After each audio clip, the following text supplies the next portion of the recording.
അനീഷിന്റെ പകയിൽ വെന്തൊടുങ്ങിത്തീരാനായിരുന്നു അപ്പാനിയുടെയും അതുപോലെ ഒനീൽ സാബുവിന്റെയും വിധി.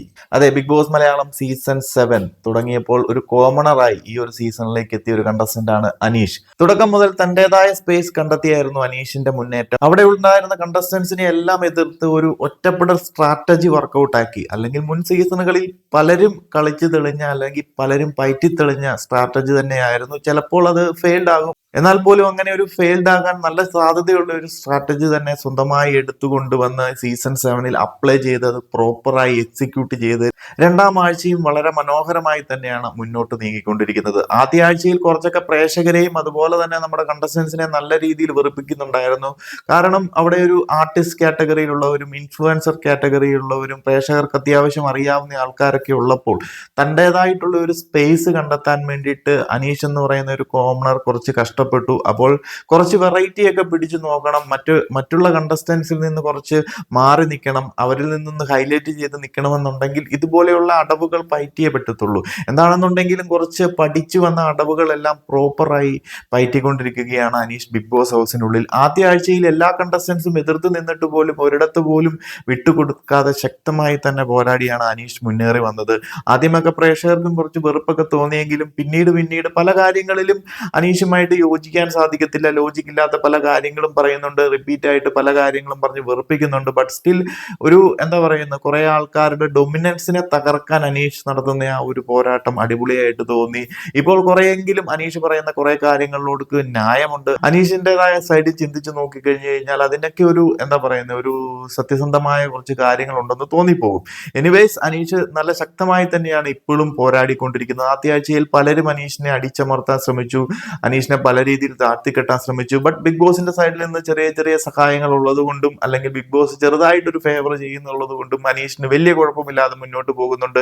എല്ലാവരും കൂടി ആദ്യ ആഴ്ചയിലെ ആദ്യ ക്യാപ്റ്റൻസി ടാസ്കിൽ അനീഷിനെ മൊത്തത്തിൽ അങ്ങോട്ട് തുടച്ചു മാറ്റാമെന്ന് കരുതിയെങ്കിൽ ബിഗ് ബോസിന്റെ ഒരു നല്ല ശക്തമായ ഒരു സഹായത്തോടെ അനീഷ് ആ ഒരു ആദ്യ ആഴ്ചയിലെ ക്യാപ്റ്റൻ ആകുകയും പിന്നീട് തനിക്ക് നേരെ പലരും പല രീതിയിൽ ആക്രമിച്ചെങ്കിലും അതിൽ ഏറ്റവും കൂടുതൽ അപ്പാനി ശരത്തായിരുന്നു അനീഷിനെ ആക്രമിക്കുന്നതിൽ മുന്നിൽ. അതുപോലെ തന്നെ പല അവസരങ്ങളിലും അടിച്ചു താഴ്ത്താനും പല രീതിയിലും മോശമായി ചിത്രീകരിക്കാനും ശ്രമിച്ച അപ്പാനി ശരത്തിനെ ആദ്യ ആഴ്ചയിലെ ജയിൽ ടാസ്കിൽ ജയിലിലേക്ക് പറഞ്ഞയച്ചുകൊണ്ടായിരുന്നു അനീഷിന്റെ ആ ഒരു പ്രതികാരം തീർക്കൽ, അല്ലെന്നുണ്ടെങ്കിൽ പക അത് വീട്ടാനുള്ളതാണ് എന്ന് പറയുന്നത് പോലെ ആ ഒരു പക വീട്ടൽ ആ ഒരാഴ്ച തീർത്തത്. പിന്നീട് അടുത്ത ആഴ്ചയിലേക്ക് വരുമ്പോൾ Bigg Boss mid week suspension അല്ലെങ്കിൽ മിഡ് വീക്ക് എവിഷൻ എന്ന് പറഞ്ഞത് ഒരു സസ്പെൻഷൻ എന്ന് പറയുന്ന ഒരു ടാസ്കുകളുമായി എത്തി. ആ ഒരാഴ്ചയിലെ ടാസ്കുകളിൽ ഏറ്റവും മോശം പെർഫോമൻസ് ചെയ്യുന്ന ആൾക്കാരിൽ നിന്ന് പുറത്തേക്ക് 2 പേരെ അയക്കും. അല്ലെന്നുണ്ടെങ്കിൽ വെട്ടവും വെളിച്ചവും ഒന്നുമില്ല, ക്യാമറയൊന്നും ഇല്ലാത്ത ഒരു ഇരുണ്ട റൂമിലേക്ക് 2 പേരെ സസ്പെൻഡ് ചെയ്തയക്കും. പിന്നെ ബിഗ് ബോസിന്റെ താല്പര്യാർത്ഥം മാത്രമേ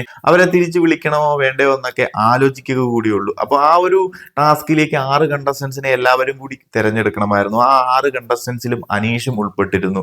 അനീഷിന് ടാസ്കുകൾ നടത്തി, ടാസ്കുകളിലാണെന്നുണ്ടെങ്കിൽ ഈ പറയുന്നത് പോലെ വിജയങ്ങളൊന്നും കൊയ്യാൻ സാധിച്ചില്ല. അനീഷ് കൂടെ കൂട്ടിയത് അപ്പാനി ശരത്തിനെയും അനുമോളയായിരുന്നു. അവരും ഈ പറഞ്ഞതുപോലെ പ്രതീക്ഷയ്ക്കൊത്ത് ഉയർന്നില്ല. ഏറ്റവും അവസാനമായിട്ട് തന്നെയാണ് അനീഷ് ആ ഒരു ടാസ്കിലും പോയിന്റ് ടേബിളിൽ നിന്നിരുന്നത്. ഏറ്റവും ഒടുവിൽ പോലും പോയിന്റ് ടേബിളിൽ ഉണ്ടായിരുന്നിട്ട് കൂടി പലരും വീണ്ടും അടിച്ചമർത്താനും അതുപോലെ തന്നെ നല്ലൊരു പെർഫോമൻസ് നടത്തിയിട്ട് പോയിട്ടും അനീഷിന്റെ ടീമിനെ വീണ്ടും താഴേക്ക് എടുത്തിടാനുമാണ് നോക്കിയത്. അപ്പം ഒനീൽ സാബു ഒക്കെ ആയിരുന്നു അതിന് മുന്നിൽ നിന്നത്. ഏറ്റവും കുറവ് പോയിന്റ്സുകൾ നൽകി ഏറ്റവും അവസാനമാക്കി അനീഷിനെ വീണ്ടും താഴ്ത്തിക്കെട്ടി. ബട്ട് ഏറ്റവും അവസാന ടാസ്കിൽ ബിഗ് ബോസിന്റെ ഒരു വൺ ടിസ്റ്റ് ഉണ്ടായിരുന്നു. ആ ഒരു വൺ ടിസ്റ്റിൽ സകല ആൾക്കാരും തകർന്നടിഞ്ഞു എന്ന് തന്നെ പറയണം. അനീഷിനെ ശരിക്കും പറഞ്ഞു കഴിഞ്ഞാൽ താഴ്ത്തിക്കെട്ടാൻ ശ്രമിച്ചവർ, അമർച്ച ചെയ്യാൻ ശ്രമിച്ചവരുമെല്ലാം ശരിക്കും പറഞ്ഞു കഴിഞ്ഞാൽ 3G ആയി എന്ന് തന്നെ നമുക്ക് പറയേണ്ടി വരും. ആ ഒരു ടാസ്കിൽ അനീഷിന് ശരിക്കും ഒരു ഭാഗ്യമെന്ന് തന്നെ പറയാം. ഏറ്റവും അവസാന ടാസ്കിലെ 2 റൗണ്ടുകളും തൂക്കിയായിരുന്നു അനീഷ് തനിക്ക് നേരെ വന്ന അല്ലെങ്കിൽ തന്നെ ആക്രമിച്ചവർക്കെതിരെ ശക്തമായി നിന്നുകൊണ്ട് പോരാടിയത്. ആ ഒരു പോരാട്ടത്തിന് ഒടുവിൽ സംഭവിച്ചത് തനിക്ക് നേരെ തന്നെ അടിച്ചമർത്താൻ അതിനു മുന്നേ നടന്ന ടാസ്കുകളിൽ അല്ലെങ്കിൽ 3-ാം ടാസ്കിൽ തന്നെ ഏറ്റവും അവസാന പോയിന്റിലേക്ക് തള്ളിയിടാൻ ഏറ്റവും മുൻപന്തിയിൽ നിന്ന ഒനീൽ സാബുവിന്റെ പോയിന്റുകളെല്ലാം കളക്ട് ചെയ്തുകൊണ്ട് ഒനീൽ സാബുവിനെ ഈ പറയുന്ന പോലെ ഡെഡ് സോണിലേക്ക് പറഞ്ഞയച്ചുകൊണ്ടായിരുന്നു ഈ 2ാമത്തെ ആഴ്ചയിൽ അനീഷ് തന്റെ പക വീട്ടിയത്. അതെ, തന്റെ പകകൾ ഓരോന്നോരോന്നായിട്ട് വീട്ടി അനീഷ് വളരെ ശക്തമായി തന്നെ മുന്നേറിക്കൊണ്ടിരിക്കുകയാണ് ബിഗ് ബോസ് ഹൗസിനുള്ളിൽ. പല രീതിയിലും യോജിക്കാൻ സാധിക്കുന്നില്ലെങ്കിൽ പോലും അവിടെ നിൽക്കുന്ന കുറെ വാഴ കണ്ടസ്റ്റൻസിനെ ഒക്കെ വെച്ച് നോക്കുമ്പോൾ ഒരു കോമണറായിട്ട് വന്ന് തൻ്റെതായ സ്പേസ് കണ്ടെത്തി തൻ്റെതായ രീതിയിൽ ഗെയിം കളിച്ച്